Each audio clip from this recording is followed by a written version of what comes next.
افلا یتدبرون القرآن، تدبر قرآن، مولانا امین احسن اصلاحی۔ سورہ الواقعہ، آگے آیات 57 تا 74 کا مضمون۔ آگے بعض اور جزا کے دلائل آ رہے ہیں جن کے انکار کا ذکر اوپر گزر چکا ہے۔ اسلوب بیان زجر و ملامت کا ہے، نظم کلام بالکل واضح ہے۔ آیات کی تلاوت کیجیے۔ اعوذ باللہ من الشیطان الرجیم، بسم اللہ الرحمن الرحیم۔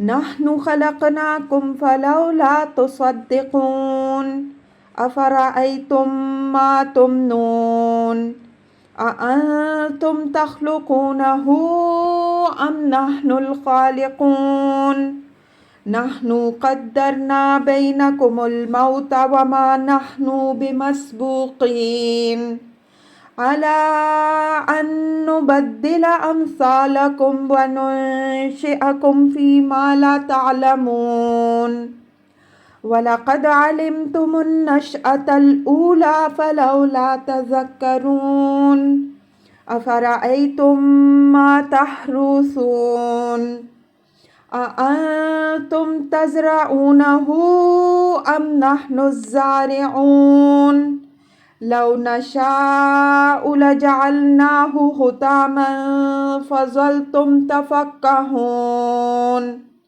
اِنَّا لَمَغْرُومُونَ بَلْ نَحْنُ مَحْرُومُونَ، أَفَرَأَيْتُمُ الْمَاءَ الَّذِي تَشْرَبُونَ، أَأَنتُمْ أَنزَلْتُمُوهُ مِنَ الْمُزْنِ أَمْ نَحْنُ الْمُنزِلُونَ، لَوْ نَشَاءُ جَعَلْنَاهُ أُجَاجًا فَلَوْلَا تَشْكُرُونَ، أَفَرَأَيْتُمُ النَّارَ الَّتِي تُعْرُونَ، أَأَنتُمْ أَنشَأْتُمْ شَجَرَتَهَا أَمْ نَحْنُ الْمُنشِئُونَ، نَحْنُ جَعَلْنَاهَا تَذْكِرَةً وَمَتَاعًا لِلْمُقْوِينَ، فَسَبِّحْ بِاسْمِ رَبِّكَ الْعَظِيمِ۔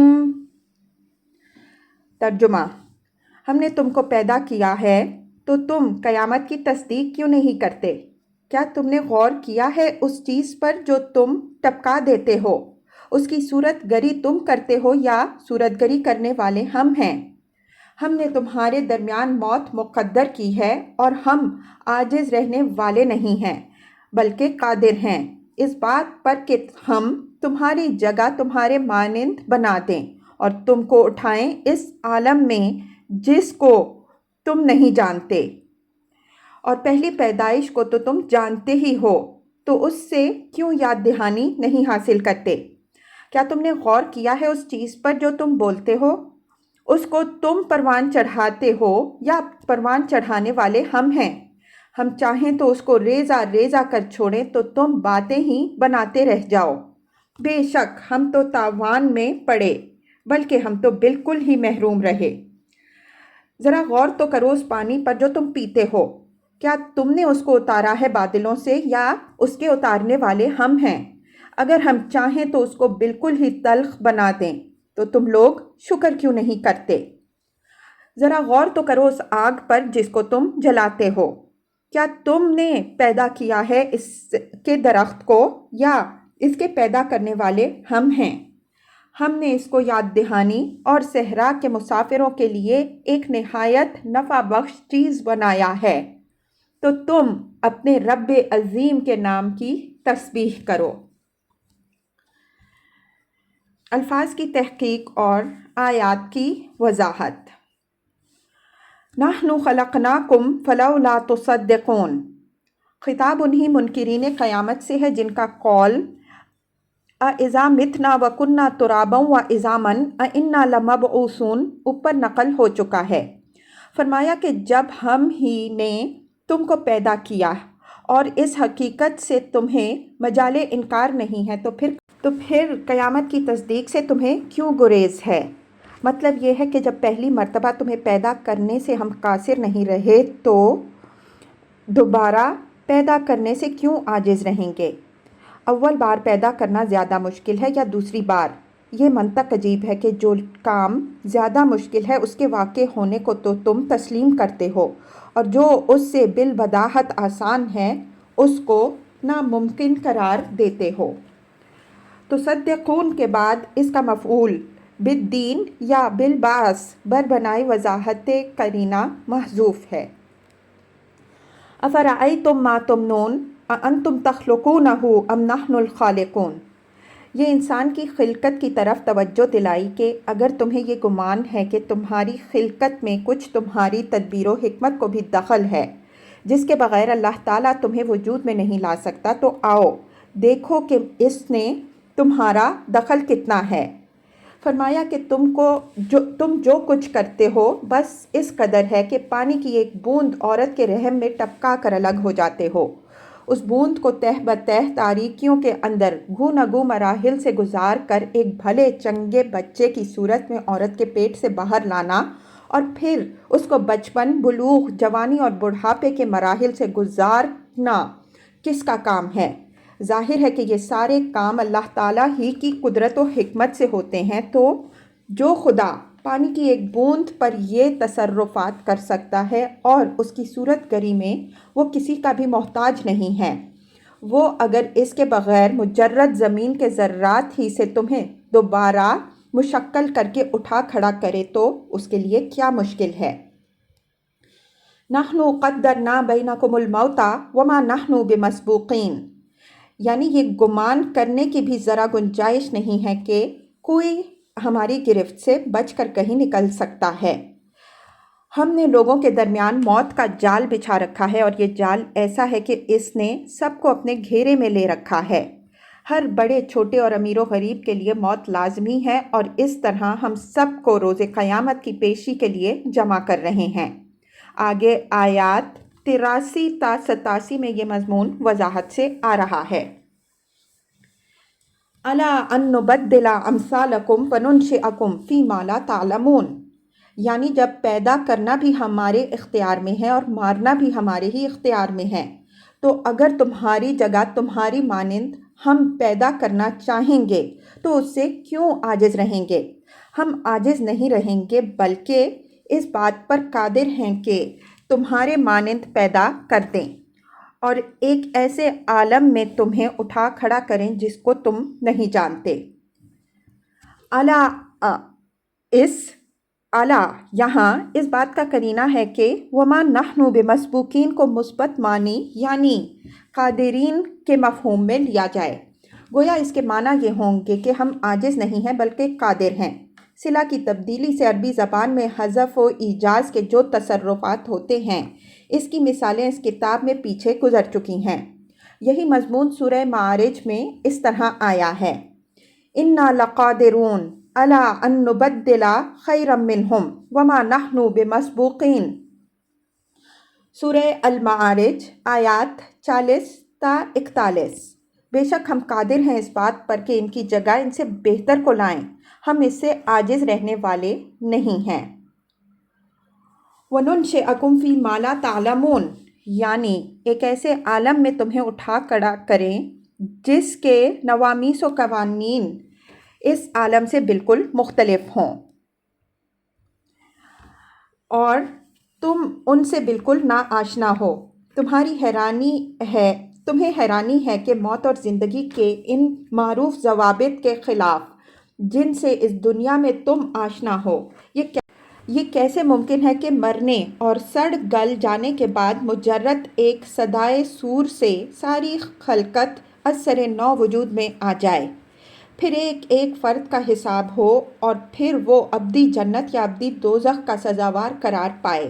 لیکن یہ سب کچھ ہوگا اور ایک ایسے عالم میں یہ تمہارے سامنے آئے گا جس سے تم ابھی نا آشنا ہو۔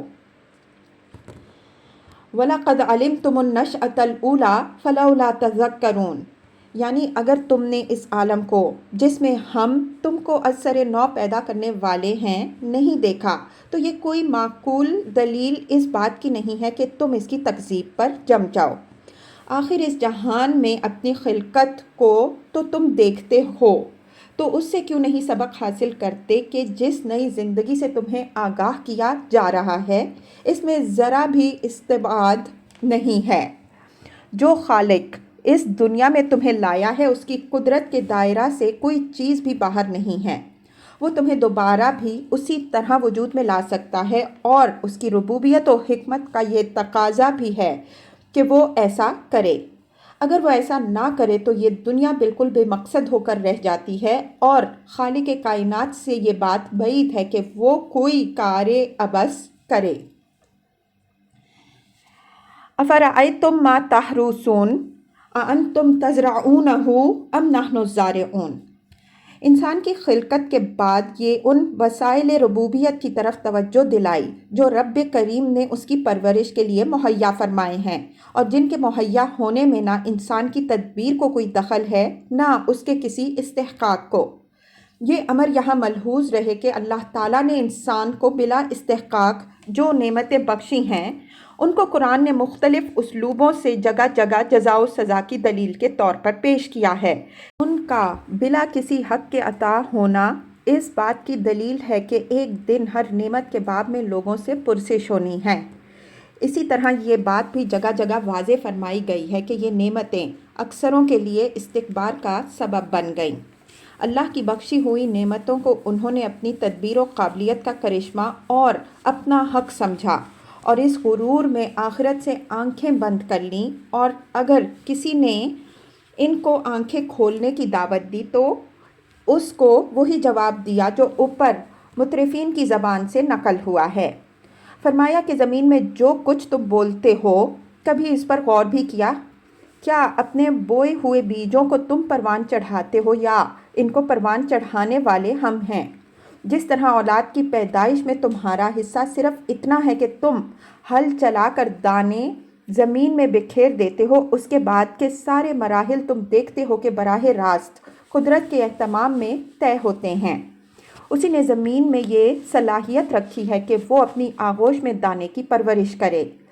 اسی نے بیج میں یہ صلاحیت ودیت فرمائی کہ وہ زمین کی حرارت اور رطوبت سے فیض یاب ہو کر اپنے اندر سے سوئیاں نکالے، اور ان نازک سوئیوں کے اندر یہ حوصلہ ودیت فرمایا کہ وہ دھرتی کا سینہ چیر کر باہر نکلیں اور کھلی فضا میں پروان چڑھیں۔ ہی ان نازک سوئیوں کو ڈنٹھلوں کا سہارا مہیا کرتا ہے، ان کے برگ و بار پیدا کرتا ہے، خوشے نکالتا ہے، پھول اور پھل پیدا کرتا ہے، پھر وہ پک کر کسان کی جھولی بھرتے ہیں۔ غور کرو کہ ان میں سے کون سا کام ہے جو تمہارے کیے ہوتا ہے یا جس کو تم انجام دینے کی قابلیت رکھتے ہو۔ لَوْ نَشَاءُ لَجَعَلْنَاهُ حُطَامًا فَظَلْتُمْ تَفَكَّهُونَ، یعنی اس معاملے میں تمہاری بے بسی تو اس بات سے واضح ہے کہ ہم چاہیں تو تمہاری ہری بھری فصل کو عین اس وقت جب کہ تم اپنی شاندار کامیابی پر پھولے نہ سما رہے ہو کوئی باد تند بھیج کر یا ژالہ باری کر کے چشم زدن میں بالکل ریزہ ریزہ کر کے رکھ دیں، پھر تم باتیں ہی بناتے رہ جاؤ۔ لفظ تفقہون یہاں بطور طنز استعمال ہوا ہے، یعنی ایسی بدحواسی طاری ہو کہ کسی کی سمجھ میں نہ آئے کہ اس حادثے کی کیا توجیہ کرے اور اپنے نقصان کا اندازہ دوسروں کو کس طرح کرائے۔ کوئی کچھ کہے کوئی کچھ، آگے اس کی تفصیل آ رہی ہے۔ اِنَّا لَمَغْرُومُونَ بل نحن محرومون، یعنی کوئی تو یوں فریاد کرے کہ بھائی ہم تو تاوان میں پڑ گئے، جو کچھ لگایا وہ بھی پلے نہ پڑا۔ دوسرے بولیں کہ اس آفت نے تو ہمیں بالکل ہی محروم کر چھوڑا، اب بیوی بچوں کی پرورش اور گزارے کی کیا شکل ہوگی۔ سورہ قلم میں ایک باغ والوں کی تمثیل بیان ہوئی ہے جس سے اس صورتحال کی پوری تصویر سامنے آ جاتی ہے۔ فرمایا ہے اِنَّا بَلَوْنَاهُمْ كَمَا بَلَوْنَا أَصْحَابَ الْجَنَّةِ إِذْ أَقْسَمُوا لَيَصْرِمَنَّهَا الْمُصْبِحِينَ وَلَا يَسْتَثْنُونَ فَطَافَ عَلَيْهَا طَائِفٌ مِّن رَّبِّكَ وَهُمْ نَائِمُونَ فَأَصْبَحَتْ كَالصَّرِيمِ فَتَنَادَوْا مُصْبِحِينَ أَنِ اغْدُوا عَلَىٰ حَرْثِكُمْ إِن كُنتُمْ صَارِمِينَ فَانطَلَقُوا وَهُمْ يَتَخَافَتُونَ